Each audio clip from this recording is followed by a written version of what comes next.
Sejam bondosos e compassivos uns para com os outros, perdoando-se mutuamente, assim como Deus os perdoou em Cristo. Esse aqui é o canal Estudamos a Bíblia e eu dou a você as boas-vindas e que Deus nos abençoe nesse tempo estudando a carta de Paulo aos Efésios. Esse texto que eu acabei de ler é o finalzinho do nosso último encontro, é o finalzinho do capítulo 4. Hoje a gente começa lá no capítulo 5. Com a graça de Deus, estamos aí avançando no texto sagrado. O capítulo 5 começa com a palavra portanto. Por isso que eu comecei lendo o finalzinho do 4, tá? Sempre que aparece um portanto, e eu vou ficar todas as vezes chamando sua atenção para isso, você tem que olhar o que veio antes, tá? Uma coisa fundamental no estudo da palavra de Deus é contexto. Uma parte considerável, não sei se dizer se é a maior parte, mas uma parte muito relevante das tolices que se falam a respeito, ou provenientes de pessoas que dizem estar falando da Bíblia, elas se dão por falta de contexto. É como, imagine hoje alguém dar uma entrevista e aí uma pessoa vai lá e pega só uma frase, recorta essa frase e solta. Olha, a pessoa falou aquilo, e ainda edita um vídeo para provar que a pessoa falou. Ela falou, mas se você ouvir tudo o que ela disse, aquela frase tem outro sentido. Por exemplo, você sabia que na Bíblia tem alguns trechos onde o texto sagrado está citando palavras que o próprio demônio falou? Quando, por exemplo, Satanás tentou Jesus Cristo. Então você não pode pegar esse trecho isolado e dizer, olha, isso aqui é um mandamento de Deus. Porque não é. Se você ler o texto todo, você sabe que é uma palavra de maldade que está ali. Então a gente tem na Bíblia Sagrada uma diversidade de conteúdos. E é essencial para a gente entender o texto que a gente entenda o que tem para além do texto, daquele trechinho que a gente está vendo. Então, vamos começar capítulo 5, né? Verso 1. Portanto, sejam imitadores de Deus como filhos amados, e vivam em amor, como também Cristo nos amou, e se entregou por nós como oferta e sacrifício de aroma agradável a Deus. Portanto, em relação ao que a gente estudou antes, né? Isso é sempre importante a gente saber. Aqui não tem uma mudança de significado, né? A frase sozinha faz muito sentido, mas em outros lugares, se você não pegar o andamento do que está sendo falado, sai coisa muito estranha. Muita dificuldade que eu lidei com alunos ao longo dos últimos 20 e tantos anos que eu dou aula, a gente resolvia muito fácil, só abrindo o texto sagrado e lendo o trecho inteiro. Até que no canal já aconteceu, né? Pessoas vêm com, puxa, mas eu não estou conseguindo entender esse verso. E eu respondo somente lendo os versos anteriores. E aí explicando o contexto e a pessoa entende. Eu, no começo desse vídeo, quero lhe chamar para você sempre observar um texto sagrado dentro do seu contexto. Uma palavra nunca é dada solta, nunca é dada de maneira avulsa. Está dentro da Bíblia. A Bíblia tem os seus livros, tem os seus conteúdos e a gente precisa conhecer. Voltando, né, mais uma vez, portanto, sejam imitadores de Deus. Se ele falou aqui no finalzinho do capítulo 4, ele veio trazendo para a gente a necessidade de uma vida transformada, né, falou em bondade, compaixão, amor ao próximo, aí faz muito sentido a gente pensar em imitar Deus, né, porque o que Deus fez por nós, o que Ele faz por nós. Quando a gente olha a nossa relação com Ele, ela é muito ruim. É a dele com a gente que salva tudo. Por quê? Porque nós estamos no pecado. Nós ofendemos a Deus com as nossas vidas. Nós ofendemos a Deus com o mal que a gente faz. O que Ele faz? Ele traz perdão para a gente. Ele traz o sangue de Jesus na cruz. Então veja a bondade dele. Veja a compaixão de Deus. Então, sejam imitadores de Deus. Faz muito sentido esse portanto. Como filhos amados. Nós lemos, quando estudamos o Evangelho de João, no comecinho do Evangelho de João, que a nossa condição, quando nós nos tornamos seguidores de Cristo, a nossa condição passa a ser a de filhos de Deus. Eu sei que tem um ditado popular completamente errado que diz que todo mundo é filho de Deus. Não é. Todos são amados por Deus, todos são criaturas de Deus. Filhos de Deus são aqueles que são recebidos na família de Deus, são adotados como filhos. Isso só é feito quando a pessoa se entrega a Jesus. Então, se nós somos filhos amados, nós imitamos o nosso Pai. Não é isso que uma criança faz? Ela não imita os seus pais? então nós vamos imitar também o nosso Pai Celestial.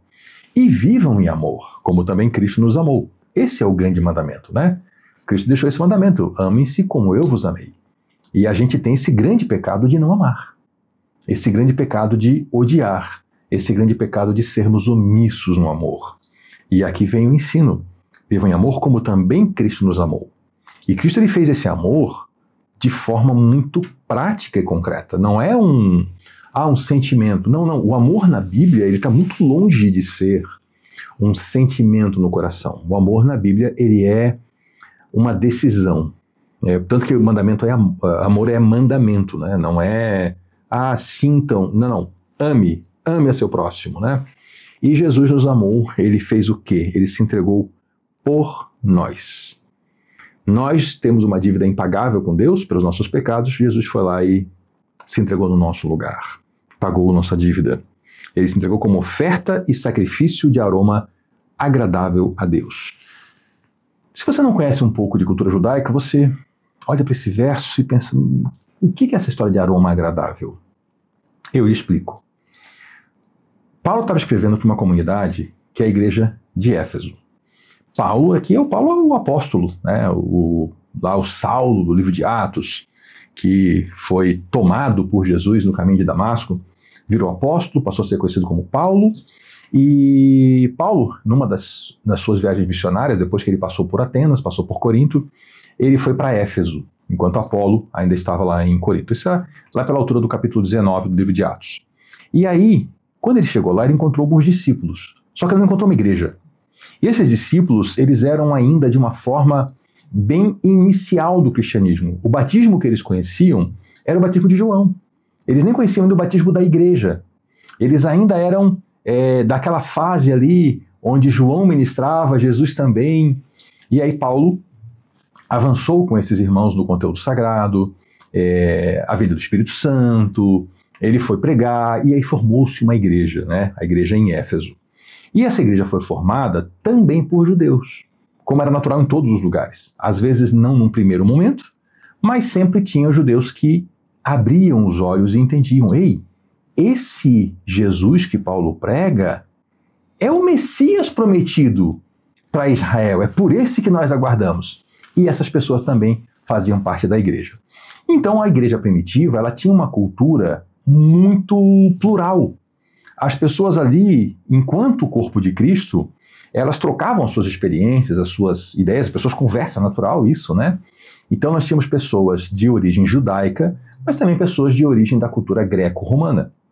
E esse conhecimento aqui, o aroma agradável, vem da tradição judaica.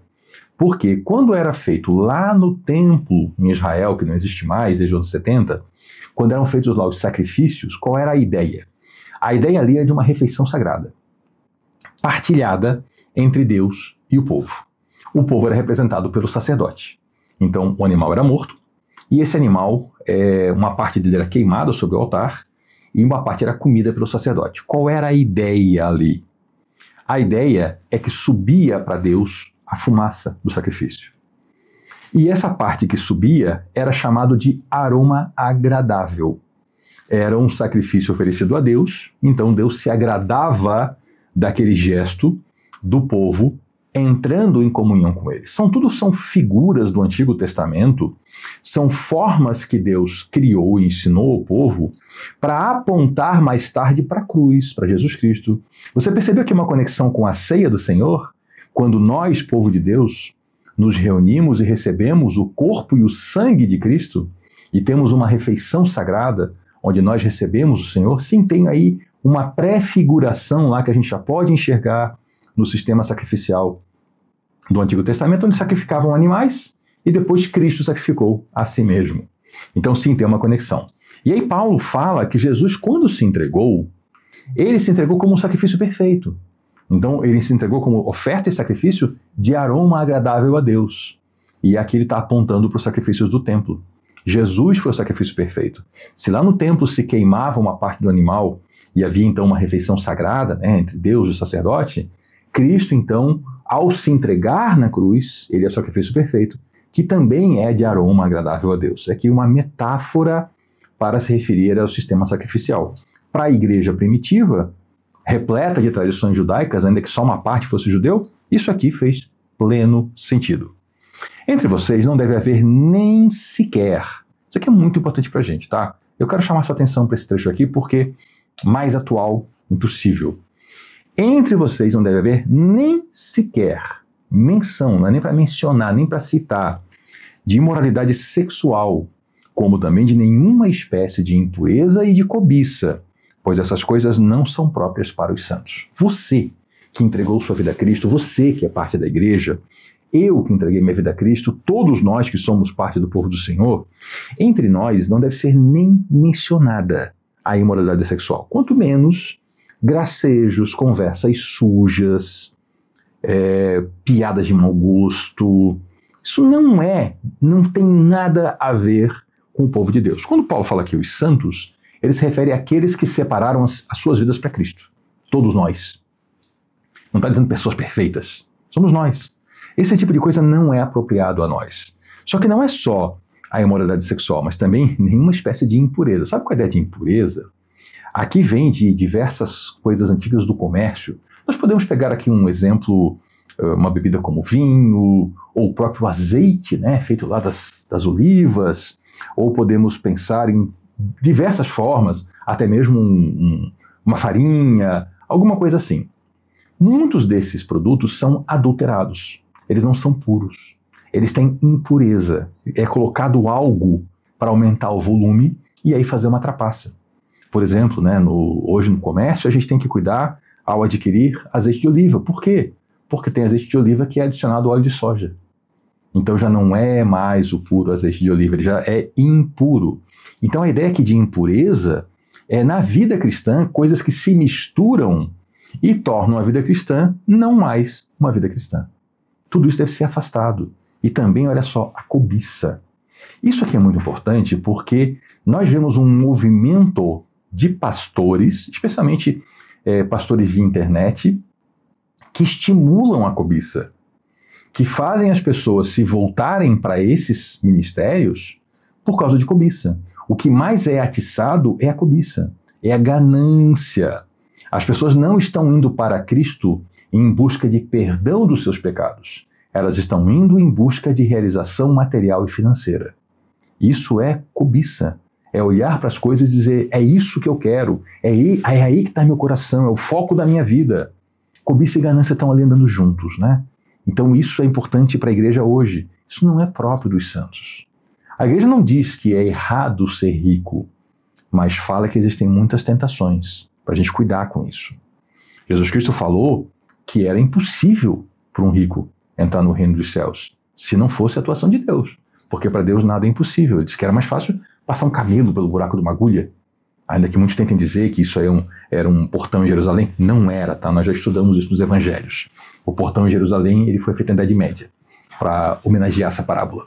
Então, existem muitos perigos nas riquezas e no desejo das riquezas. Mas o problema é que hoje, esses falsos ensinos de internet estão atiçando as pessoas pela cobiça mesmo, pela ganância. Isso não é apropriado aos santos. Não haja obscenidade. Precisa ser mais claro do que isso? Nada obsceno. Eu vou compartilhar aqui com você, tá? Eu já tive dentro de 4 paredes de local que na porta estava escrito igreja. Eu fui lá como convidado e havia obscenidade dentro daquele local, no traje de pessoas. E aquilo era tido como perfeitamente normal, tá? Coisas que não são próprias para nenhum ser humano. Eu não acredito nesse engano de dizer, olha, na igreja não se faz isso. Se não se faz, não se faz em lugar nenhum. O procedimento do vestuário do povo de Deus, ele não é diferente. Não é, na igreja não pode, lá fora pode. Não. Não é isso. Nossas vidas são transformadas. O nosso alvo é outro. Nós cristãos entendemos a sexualidade na perspectiva da Bíblia. Que é o quê? Casamento. Casamento é isso. Agora, as pessoas que estão no mundo usam a sexualidade como forma de diversão, como forma de tentar diminuir a sua tristeza, o seu vazio, a sua solidão.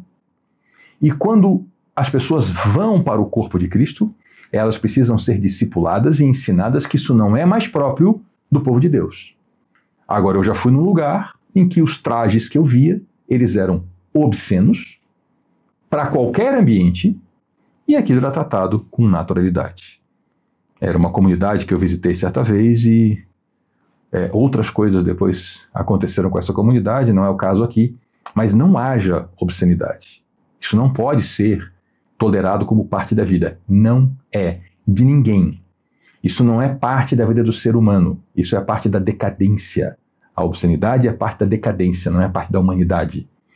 Sabe essa história que tem, o ser humano é assim? Temos um ser humano como modelo, Jesus Cristo. Ele é o ser humano perfeito. Todos os outros, nós, somos a decadência do ser humano. Quer saber o que é ser humano de verdade? Leia na Bíblia quem é Cristo. Isso é ser humano de verdade. Todo o resto é decadência. E a obscenidade não deve fazer parte do povo de Deus. E imoralidade sexual não deve fazer parte do povo de Deus. Não haja obscenidade nem conversas tolas. Isso aqui também é uma contaminação que acontece com, infelizmente, muita frequência. Muita frequência.